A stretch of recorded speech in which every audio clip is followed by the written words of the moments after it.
Learn academy में आज दूसरे दिन इंग्लिश का क्लास का दूसरा दिन है। पहली क्लास में हमने टेंस के बारे में कुछ बेसिक चीज़ें देखी थी, कुछ क्वेश्चन सॉल्व किए थे। आज सेकेंड डे है और टेंसों के जो बचे हुए क्वेश्चन है वो आगे हम सॉल्व करने जा रहे हैं।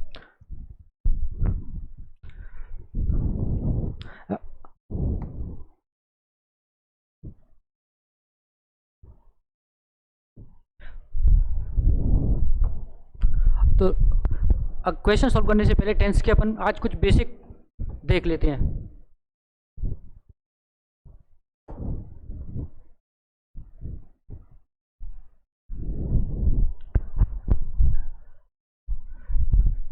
तो सबसे पहले देखते हैं टेंस तीन प्रकार के होते हैं। सबसे पहले अपन बात करेंगे प्रेजेंट इंडेफिनिट।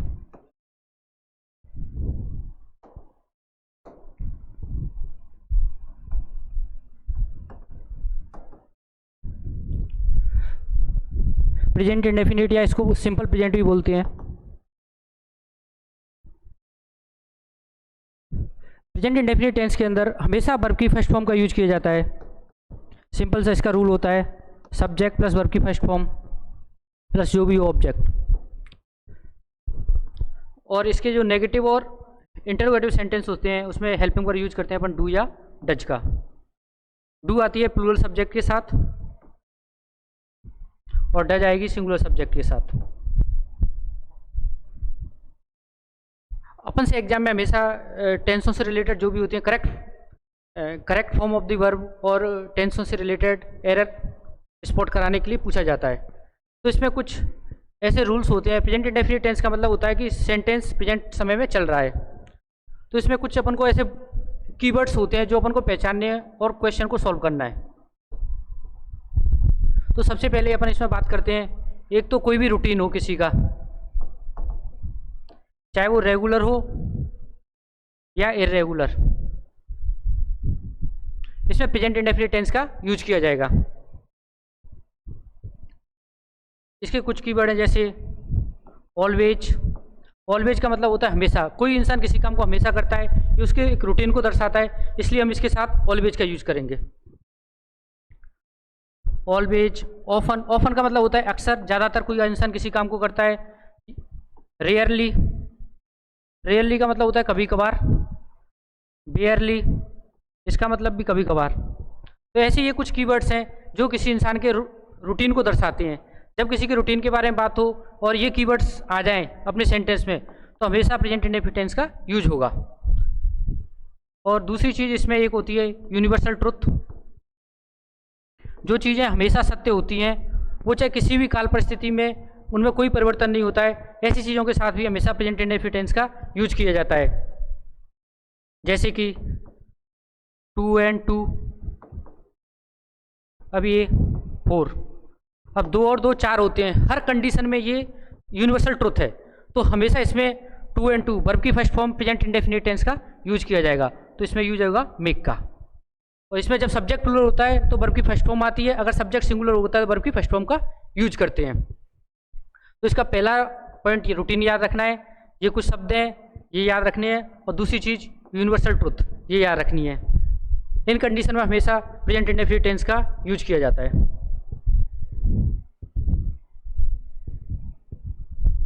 नेक्स्ट, तो हमने 2 पॉइंटों में चर्चा कर ली। अब तीसरा पॉइंट, जो भी न्यूज़पेपर उनकी हेडलाइन होंगी और स्पोर्ट्स कमेंट्री, इसमें भी प्रेजेंट इंडेफिनिट टेंस का यूज किया जाएगा। जैसे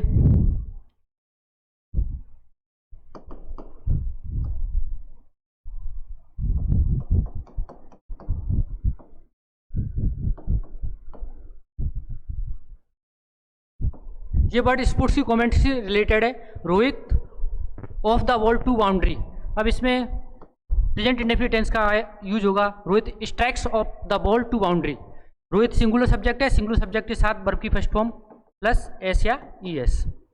तो स्पोर्ट्स कमेंट्री हुई, न्यूज़पेपर की हेडलाइन हुई, इस कंडीशन में हमेशा प्रेजेंट इंडेफिनिट टेंस का यूज किया जाता है। तो पहला टेंस हुआ सिंपल प्रेजेंट, इसके 2-3 जगह जो यूज होते हैं वो यूज बता दिए। अब हम बात करते हैं सिंपल पास्ट की। पहले हम तीनों इंडेफिनिट की बात करते हैं, सिंपल प्रेजेंट, सिंपल पास्ट और simple future. Simple past tense क्या बताता है? सिंपल पास्ट टेंस बताता है कोई एक्शन पूर्ण हो चुका है, कोई क्रिया कंप्लीट हो चुकी है, ये कंप्लीट एक्शन को बताता है। इसके कुछ कीवर्ड्स हैं जो हम याद रखनी है, एग्जाम में क्वेश्चन सॉल्व उन्हीं कीवर्ड से होगा। जैसे कि कोई भी प्रीवियस डेट, जैसे कि 2008, कुछ भी हो सकता है। तो जो भी कोई काम कंप्लीट हुआ हो प्रीवियस डेट में, तो उसमें हमेशा सिंपल पास्ट का यूज होगा। और कुछ इसका कीवर्ड है, जैसे लास्ट आ जाए, last week, last Monday, last Sunday, last date, तो उसके साथ भी प्रेजेंट सिंपल पास्ट का यूज होगा। और अगली चीज यस्टरडे, अगो, ये कुछ 4-5 प्रॉपर कीवर्ड हैं सिंपल पास्ट टेंस के। ये शब्द आते ही हमेशा सेंटेंस को भले ही पढ़ो या मत पढ़ो, ठोक दो, और ये वर्ब की सेकेंड फॉर्म का इसमें यूज होता है। तो सिंपल पास्ट टेंस का यूज होता है जब कोई एक्शन कंप्लीट हो चुका हो पास्ट में, उसके साथ हम यूज करेंगे सिंपल पास्ट का। इसमें सब्जेक्ट के बाद वर्ब की सेकेंड फॉर्म लगेगी। अगर सेंटेंस इंट्रोगेटिव और नेगेटिव होता है तो इसमें एक ही हेल्पिंग वर्ब है, डिड का यूज होगा, चाहे सब्जेक्ट सिंगुलर हो चाहे सब्जेक्ट प्लूरल हो। अपन किसका यूज करेंगे? इसमें हमेशा डिड का ही यूज करेंगे। तो सिंपल पास्ट टेंस के लिए सिंपल कुछ कीवर्ड्स याद रखनी है। अब बात करते हैं अपन सिंपल फ्यूचर की।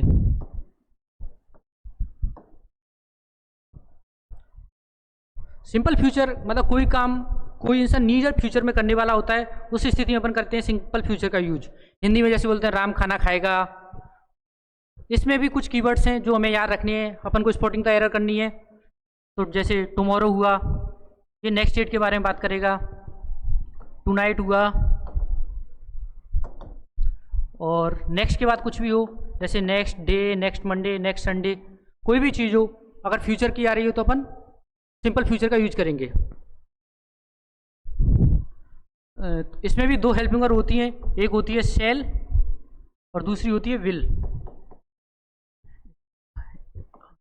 कुछ जैसे सब्जेक्ट आई, वी, यू, दे, इनके साथ मोस्टली शैल का यूज किया जाता है और बाकी अदर्स के साथ विल का यूज किया जाता है। और बाकी मॉडर्न डे इंग्लिश में मोस्टली सभी के साथ विल का यूज करते हैं। जैसे जो भी है, तो इसमें अपन को सिर्फ किस पे ध्यान देना है? इन कीवर्ड्स के ऊपर ध्यान देना है। टुमारो, टुनाइट, नेक्स्ट डे, या फिर फ्यूचर की कोई ईयर हो सकती है जैसे 2029। तो जब भी कोई फ्यूचर की डेट के साथ मैं ये काम 2029 में करूँगा, 2027 में करूँगा, तो हमेशा अपन किसका यूज करें? सिंपल फ्यूचर का। जैसे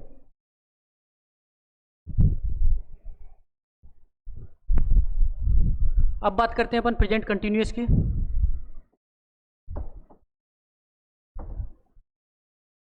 प्रेजेंट कंटिन्यूअस टेंस में हेल्पिंग वर्ब यूज होता है इज, आर और एम का। कंटिन्यूस बताता है कि कोई काम किया जा रहा है, प्रेजेंट में जो काम हो रहा है। इज सिंगुलर सब्जेक्ट के साथ, आर प्लूरल सब्जेक्ट के साथ और एम आई के साथ। इसके भी कुछ कीवर्ड्स हैं जिनसे एग्जाम में अपन क्वेश्चन सॉल्व करेंगे, जैसे now, now a days, at this time. तो ये 3-4 कीवर्ड्स इसके याद रखनी है। ये कीवर्ड्स आते ही हमेशा प्रेजेंट कंटिन्यूअस टेंस का यूज होगा।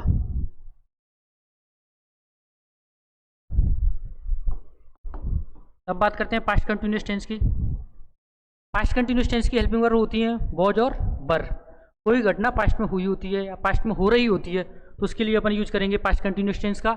इसकी जो दो हेल्पिंग वर्ब है वो है वॉज और वर। वॉज सिंगुलर के साथ और वर प्लूरल के साथ। इसमें आई के साथ ही वॉज का यूज किया जाता है। पास्ट कंटिन्यूअस का टेंस पास्ट की कोई चीज़ बताने की, जैसे इसका एक इंपॉर्टेंट कीवर्ड है एट दैट टाइम। अगर किसी सेंटेंस में एट दैट टाइम आता है तो हम पास्ट कंटिन्यूअस टेंस का यूज करेंगे, वॉज वर प्लस वर्ब की फर्स्ट फॉर्म के साथ आईएनजी।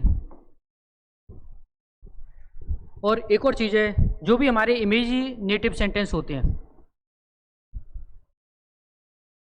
इमेजिनेटिव सेंटेंस जब भी आएगा तो चाहे सब्जेक्ट कोई भी हो, हमेशा वर का यूज होगा। जैसे एक एग्जांपल लेके देखते हैं, आई विश, आई, और ऑप्शन में दे रखा है अपन को वी अ बर्ड। अब इस सेंटेंस को देखते हैं तो I wish I we a bird, इसमें सब्जेक्ट आ रहा है आई के हिसाब से वाज होना चाहिए था, बट अगर सेंटेंस अपना कल्पनात्मक है, इमेजिनेटिव है, तो हर कंडीशन में वर का यूज होगा, चाहे कोई सा भी सब्जेक्ट हो, आई हो, ही हो, राम, कुछ भी हो, तो उस कंडीशन हम हमेशा किसका यूज करेंगे, वर का यूज करेंगे। तो पास्ट कंटिन्यूस में एट दैट टाइम हो तो हमेशा पास्ट कंटिन्यूस टेंस आएगा, और इमेजिनेटिव सेंटेंस हो तो हमेशा वर का यूज होगा।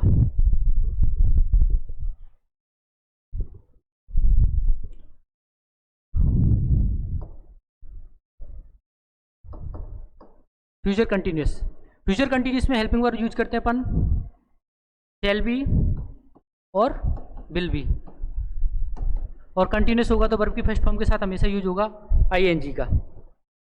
इसमें अगर एट के साथ कोई फ्यूचर की डेट आ रही हो, एट प्लस फ्यूचर डेट आ रही हो, एट टुनाइट, एट टुमारो, कुछ भी हो, तो हमेशा यूज किया जाएगा shall be plus will be और उनके साथ वर्ब की फर्स्ट फॉर्म में आईएनजी का। तो ये तीनों टेंस हो गए अपने कंटिन्यूस के। अपन बात करते हैं परफेक्ट की। Present perfect tense. Present perfect tense बताता है कोई काम अभी अभी कंप्लीट हुआ है, जो घटना अभी अभी कंप्लीट होती है उसके लिए अपन यूज करते हैं प्रेजेंट परफेक्ट का, और कोई काम पहले पूरी तरह कंप्लीट हो चुका होता है तो उसमें यूज करते हैं अपन पास्ट इंडेफिनिट का। तो इसके कुछ कीवर्ड्स, इसमें हेल्पिंग वर्ब होती है अपनी हैज और हैव, और वर्ब की थर्ड फॉर्म का यूज करते हैं। जहाँ भी परफेक्ट टेंस हो हमेशा किसका यूज होता है, वर्ब की थर्ड फॉर्म का। इसके कुछ कीवर्ड्स हैं जैसे recently, already, yet, so far.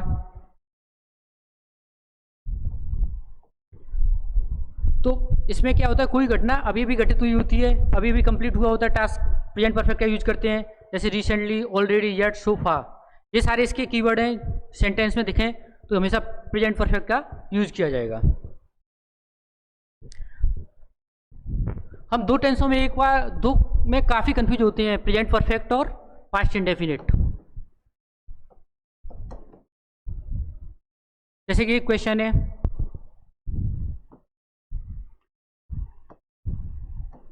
We reach on the moon.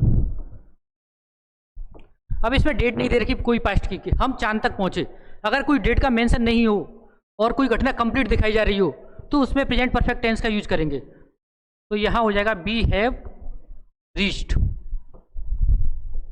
अगर यही मैं डेट का मेंशन कर दूं, जैसे यहां कर दूं मैं इन 2008, तो ये पास्ट का हो गया, तो यहां पर फिर हैव रीच्ड का यूज नहीं होगा, यहां यूज होगा रीच्ड का। तो ये दोनों टेंसों में बस यही है कि अगर कोई काम को कंप्लीट दिखाया जा रहा है बट उसमें डेट का उल्लेख नहीं है तो अपन प्रेजेंट परफेक्ट का यूज करेंगे। अगर उसमें पास्ट की डेट दे दी तो फिर पास्ट इंडेफिनिट का यूज करेंगे। तो पास्ट इंडेफिनिट के हिसाब से यहाँ वर्ब की सेकेंड फॉर्म आ जाएगी।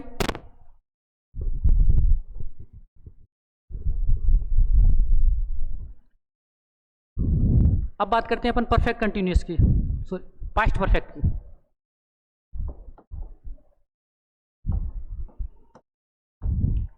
पास्ट परफेक्ट टेंस ज़्यादातर अपन को देखने को मिलेगा तो वो सिंपल पास्ट के साथ देखने को मिलेगा।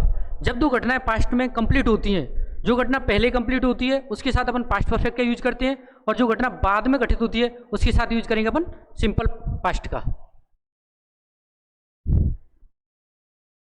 जैसे कि एक इसमें यूज होता है बिफोर और आफ्टर का। जो घटना पहले घटित होगी उसके साथ लगाते हैं अपन पास्ट परफेक्ट, और जो घटना बाद में घटित होती है उसके साथ लगाते हैं सिंपल पास्ट। तो बिफोर के बाद में आएगा पास्ट परफेक्ट और बिफोर से पहले आएगा सिंपल पास्ट। आफ्टर में इसका जस्ट उल्टा हो जाएगा, पास्ट परफेक्ट पहले आ जाएगा और सिंपल पास्ट बाद में आ जाएगा। तो पास्ट परफेक्ट टेंस में बस यही चीज है कि जो घटना पहले हो रही है उसके साथ सिंपल पास्ट, और जो घटना बाद में होगी उसके साथ पास्ट परफेक्ट का यूज किया जाएगा।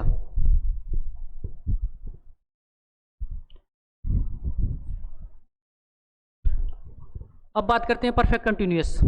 परफेक्ट कंटिन्यूअस बाकी एग्जाम में बहुत कम पूछा जाता है, बस इसमें दो ही चीज़ें याद रखनी है। इस टेंस में क्या होता है, कोई काम किसी निश्चित समय से चल रहा होता है, तो उसमें दो चीज़ें होती हैं, सिंस या फॉर।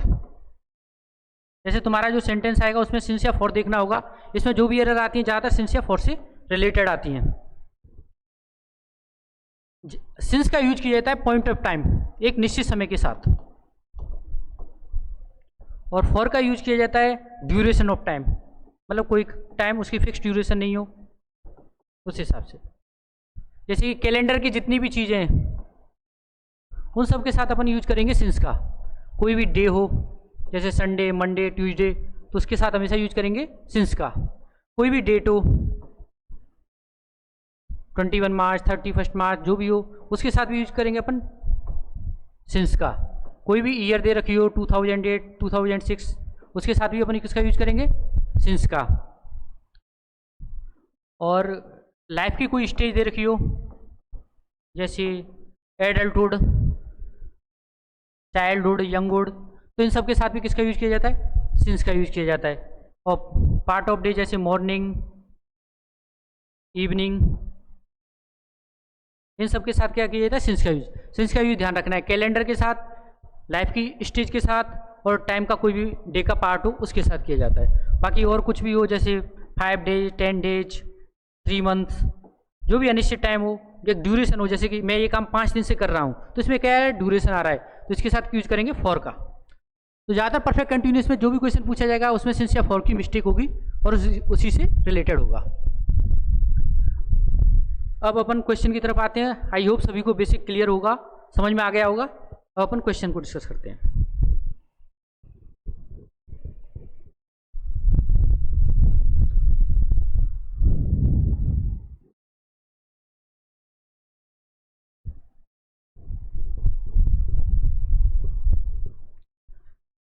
क्वेश्चन नंबर 20 तक हमने कल डिस्कस कर लिए थे, आज हम वहाँ से आगे डिस्कस करते हैं।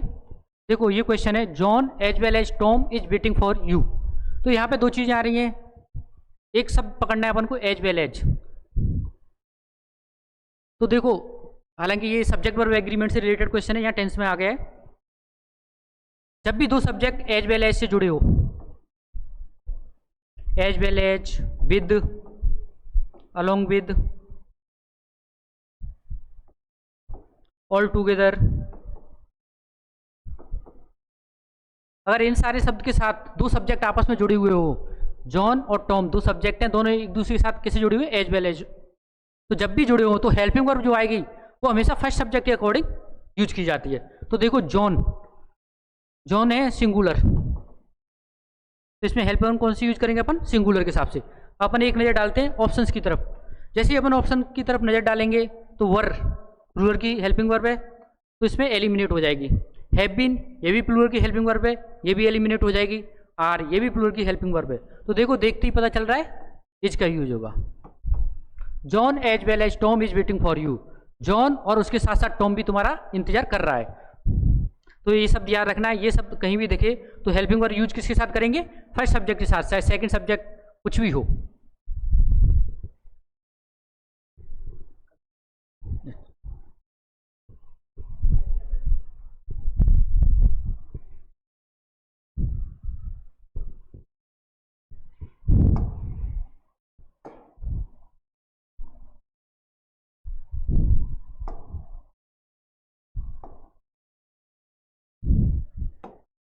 Raman saw that the clock. अब देखो इस सेंटेंस को, मैंने अभी आपको थोड़ी देर पहले बताया था, इसमें दो क्रिया हो रही हैं। रमन ने देखा और घड़ी बंद होना, स्टॉप आ रहा है, घड़ी का बंद होना, रमन ने देखा। तो मैंने बताया था कि दो क्रियाएं अगर एक साथ हो रही हों तो जो क्रिया पहले खत्म होती है उसके साथ अपन किसका यूज करते हैं, पास्ट परफेक्ट का, और जो बाद में होती है उसके साथ यूज करते हैं अपन सिंपल पास्ट का। तो यहां देखो दो क्रिया हुई है, रमन ने देखा और घड़ी रुकी हुई थी। तो पहले क्या हुआ है, घड़ी रुकी हुई है और रमन ने उसको बाद में देखा है। तो क्रिया कौन सी पहले हुई है, क्लॉक। तो इस कंडीशन में क्लॉक के साथ किसका यूज किया जाएगा, पास्ट परफेक्ट टेंस का। पास्ट परफेक्ट टेंस में क्या लगाते हैं अपन, हेड प्लस वर्ब की थर्ड फॉर्म। अब अपने ऑप्शन चेक करते हैं। तो पहले ऑप्शन हमारी स्टॉप वर्ब की फर्स्ट फॉर्म, मतलब ये ऑप्शन रॉन्ग, क्योंकि वहां अपना टेंस बन रहा है पास्ट परफेक्ट और वहां वर्ब की फर्स्ट फॉर्म नहीं हो सकती। सेकंड ऑप्शन चेक करते हैं, इसमें आ रहा है विल स्टॉप, ये भी फ्यूचर की बात कर रहा है, जबकि अपना सेंटेंस किसमें, पास्ट में। और तीसरा ऑप्शन देखते हैं हैव बीन स्टॉप्ड, ये बात कर रहा है प्रेजेंट की, तो ये भी रॉन्ग। अब बचा कौन सा, हैड प्लस वर्ब की थर्ड फॉर्म, यही अपना आंसर है।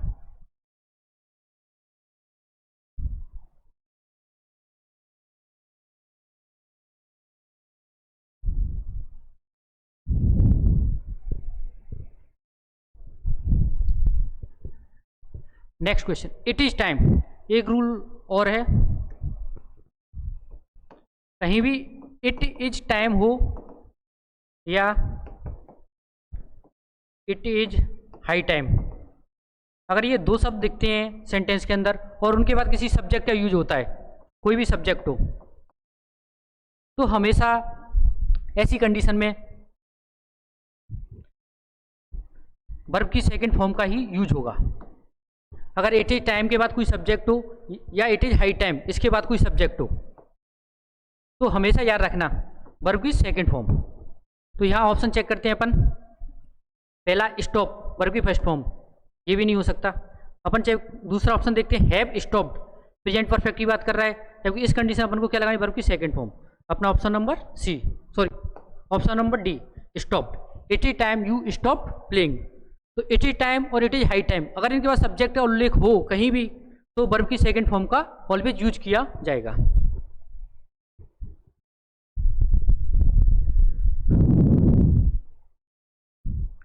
शी लुक्ड एज इफ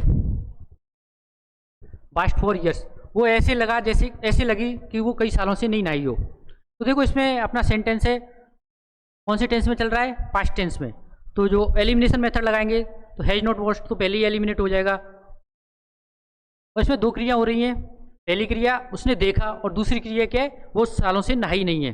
तो इस कंडीशन में एक सेंटेंस अपना आएगा सिंपल पास्ट में, थोड़ी देर पहले ही बताया था मैंने, और दूसरा किस में आएगा, पास्ट परफेक्ट में। तो पास्ट परफेक्ट में क्या आता है, हैड प्लस वर्ब की थर्ड फॉर्म, अगर नेगेटिव होगा तो had plus not plus verb की थर्ड फॉर्म। तो इस सिचुएशन में अपन देखते हैं, पहला ऑप्शन प्रेजेंट परफेक्ट हो नहीं सकता, दूसरा ऑप्शन चेक करें, दूसरे ऑप्शन में क्या आ रहा है, पास्ट परफेक्ट आ रहा है, हैड नॉट वॉश्ड।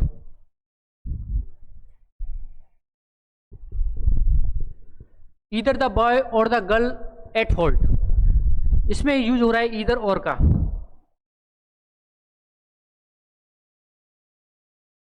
अगर ईदर और का और यूज हो या नीदर नॉर का यूज हो, तो जो सब्जेक्ट की हेल्पिंग वर्ब आती है वो सिंगुलर रहेगी, ईदर द बॉय और द गर्ल या neither the boy nor the girl. तो इस कंडीशन में अपन देखते हैं, और एक और चीज़ है ईदर और ईदर ऑफ, और दूसरी चीज नीदर ऑफ। ये भी दोनों में से कोई सी भी कंडीशन हो तो सब्जेक्ट क्या रहेगा अपना, सिंगुलर। तो यहाँ देखो ईदर द बॉय और द गर्ल, या तो लड़का या लड़की, दोनों में से किसी एक की बात की जा रही है, अपना सब्जेक्ट रहेगा सिंगुलर। तो यहाँ ऑप्शन चेक करते हैं, वर प्लूरल दे रखा है, देखते ही समझ जाओगे एलिमिनेट करना है। आर, ये भी हेल्पिंग वर्ब किसकी है, प्लूरल की, और हैव बीन ये भी किसकी हेल्पिंग वर्ब है, प्लूरल की। तो ऑप्शन क्या बचा, वॉच।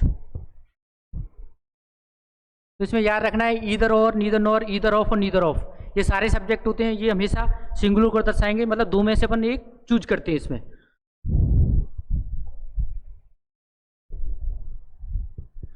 देखो नेक्स्ट क्वेश्चन आ गया, neither of the two books, इसमें में दो में से कोई नहीं, मतलब नीदर ऑफ, तो इस कंडीशन में अपन का सब्जेक्ट क्या रहेगा, सिंगुलर रहेगा। सब्जेक्ट सिंगुलर देखो तो सिंगुलर सब्जेक्ट के साथ हेल्पिंग वर्ब यूज होगी सिंगुलर। इसमें वर प्लूरल की हेल्पिंग वर्ब, और डिड ये भी नहीं आ सकती, तो इसमें ऑप्शन आ जाएगा वॉच, सॉरी वॉच यूजफुल।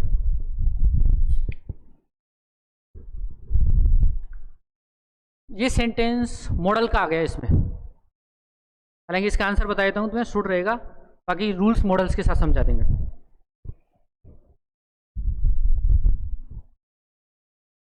हाँ ये क्वेश्चन देखो, अच्छा क्वेश्चन है।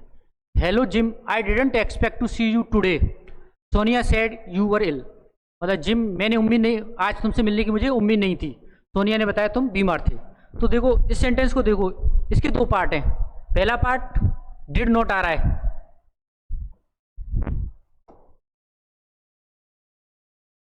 डिड नॉट आ रहा है, पास्ट टेंस चल रहा है, तो अपना जो आगे वाला सेंटेंस है वो किस में रहेगा, पास्ट में रहेगा।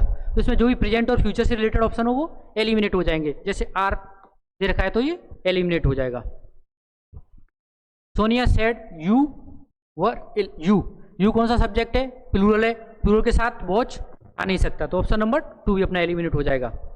तो इसका आंसर क्या बन जाएगा, वर, यू वर इल, क्योंकि सेंटेंस पास्ट में, तो अगला भी अपना किस में चलना चाहिए, पूरा टेंस सेंटेंस किस में चलेगा, पास्ट टेंस में चलेगा।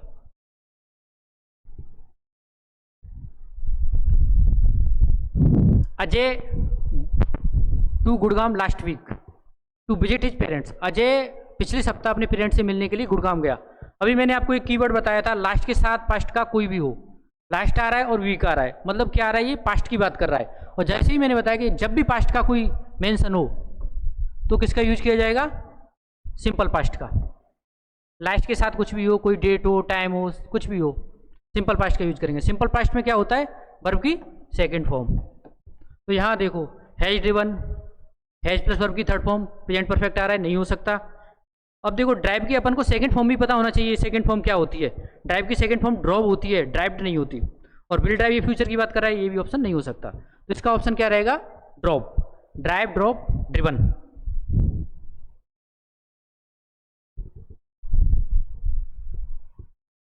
Unless he the work to my satisfaction I shall not pay him for it. जब तक वो मेरे सेटिस्फेक्शन के अकॉर्डिंग वर्क नहीं करेगा, मैं उसको पेमेंट नहीं कर सकता। तो इसमें क्वेश्चन देखो किस टेंस में जा रहा है, फ्यूचर टेंस में जा रहा है। तो अपने जो भी पास्ट के ऑप्शन होंगे वो दोनों एलिमिनेट हो जाएंगे। एक तो हैड डन एलिमिनेट हो जाएगा और डिडंट डू एलिमिनेट हो जाएगा। अब वो बोल रहा है इसमें दो काम हो रहे हैं, एक तो उसका काम करना और दूसरा उसको भुगतान करना। तो पहले एक एक्शन होगा जो काम करने वाला, तो पहला एक्शन इसमें इस कंडीशन में आता है, हमेशा प्रेजेंट टेंस में रहेगा पहला एक्शन, और सेकंड एक्शन के लिए यूज करते हैं अपन फ्यूचर टेंस। जब दो एक्शन प्रेजेंट और फ्यूचर में आ रहे हो तो जो एक्शन पहले होता है उसके साथ आएगा प्रेजेंट टेंस, और जो एक्शन बाद में होगा उसके साथ आएगा फ्यूचर टेंस। तो यहाँ पे has done is right answer, क्योंकि जब तक वो काम को मेरे सेटिस्फेक्शन अकॉर्डिंग वर्क नहीं करता तो मैं तब तक उसको पेमेंट नहीं दे सकता।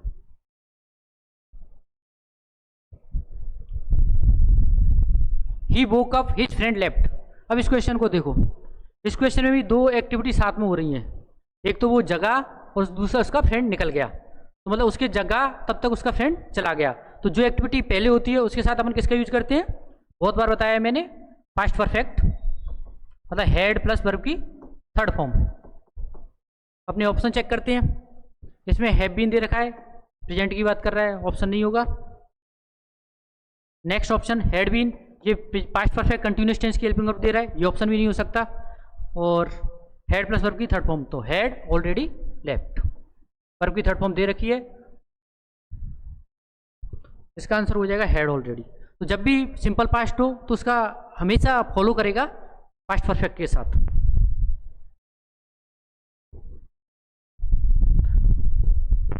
आज के लिए बस इतना ही, मिलते हैं आपसे नेक्स्ट क्लास में, तब तक रिवाइज करो और आगे तैयार करो।